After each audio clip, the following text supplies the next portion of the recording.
face it backwards. So it drove forward normally, but the gun always faced backwards. So when it went into action, it had to be reversed into action.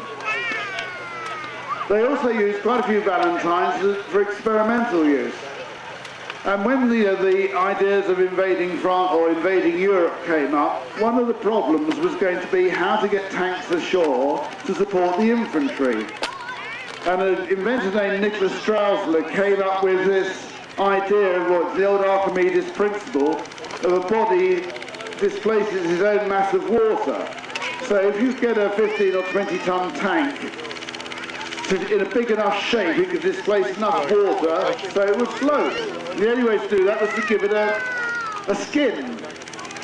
And so what he just did was invent this inflatable canvas skirt around the tank.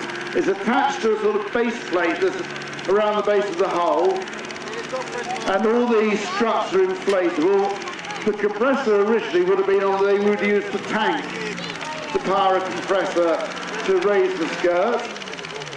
And when the landing craft were covering other bits of the tank, at the back there you might see when the skirt's up, there's a propeller. The propeller is attached to the final drive of the tank, hence the DD duplex drive name. And anyway, they'd inflate this skirt. The driver couldn't see anything, of course. It all relied on the commander of the tank sitting or standing in the turret. And when it was floating ashore, there's probably about 6 inches of freeboard between the top of the skirt and the water. So any rough water was useless. They would swamp the tank. Of course, once water got in the skirt, it'll upset the very delicate balance and the tank would just sink like a stone. Anyway, they experimented with these Valentines, and it proved quite a successful idea because the Valentine wasn't much used as a tank to go ashore. So they thought, what can we do? So they used the Sherman instead. And so the British converted quite a few Shermans to this DD operation. And it was the Shermans that went ashore in Normandy. The British used them to great success on Golden Juno Beach in Normandy.